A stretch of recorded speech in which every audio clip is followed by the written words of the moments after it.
Okay, so just now we already looked at how we need to use indices so that we can differentiate using our formula number 2. So there's another case that I will need to be using algebra. So these two examples will illustrate the use of algebra. So for example, if you got a factorized expression, so if you got a factorized expression, it doesn't look like formula number 2 at all. So if you look at formula number 2, it's meant for a number and x must be side by side. So there are no brackets in formula number 2. So essentially, formula number 2 doesn't allow for bracket. In the subsequent formula like 3, 4, 5, right, it will allow for some brackets. So currently, there's no bracket. So you got to do your algebra expansion. So you apply your algebra expansion. After you apply your algebra expansion, basically it's just differentiate one by one. So when you differentiate one by one, this looks like formula 2. This looks like formula 2. And this looks like formula 1. So you simply do a bring down power minus power. Bring down power minus power. When you differentiate a minus 1, you get a 0.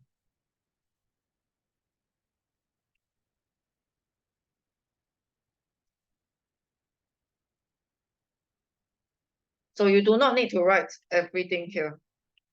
So all these are optional. If you can come directly to this 4x plus 1, go ahead.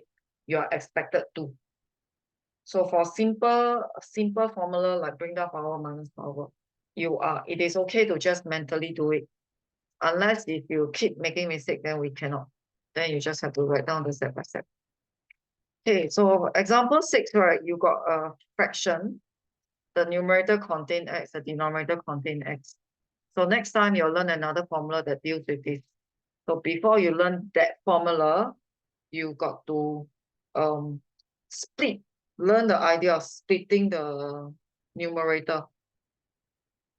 So in a way, we share the denominator.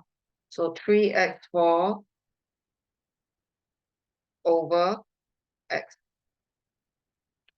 And then x cubed over x.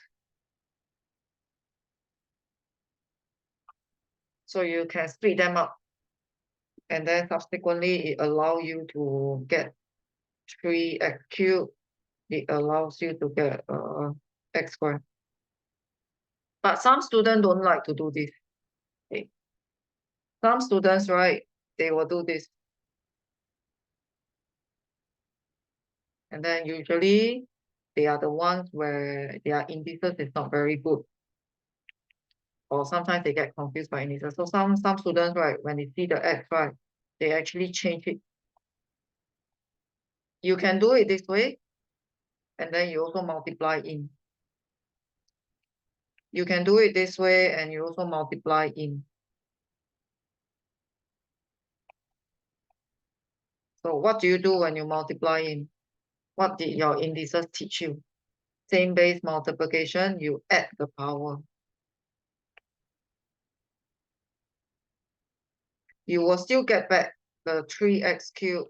You will still get back the x squared. So this will be the indices process. So if you prefer to do that, fine, you can do it. Okay, but I feel that it's very long. I think it's easier if I would prefer to split the numerator.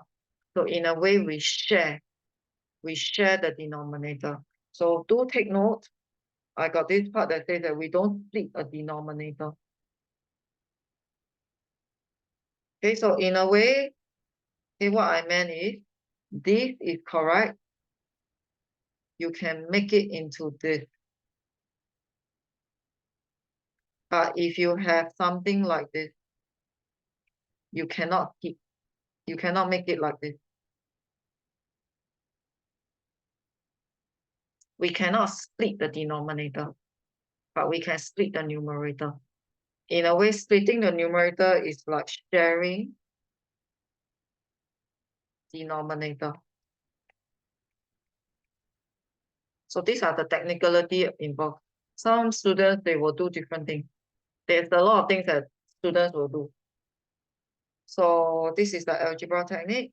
Okay, so let's focus on this portion. And I try to use formula number 2. So bring down power, minus power. Bring down power, minus power. So that's my answer. So that is the technical part. The algebra part involved that makes you need to do some algebra before you can apply formula number 2. So all in all, you realize that by now you already try to apply algebra, you already try to apply indices so that you can do your technique of differentiation to create your dy dx.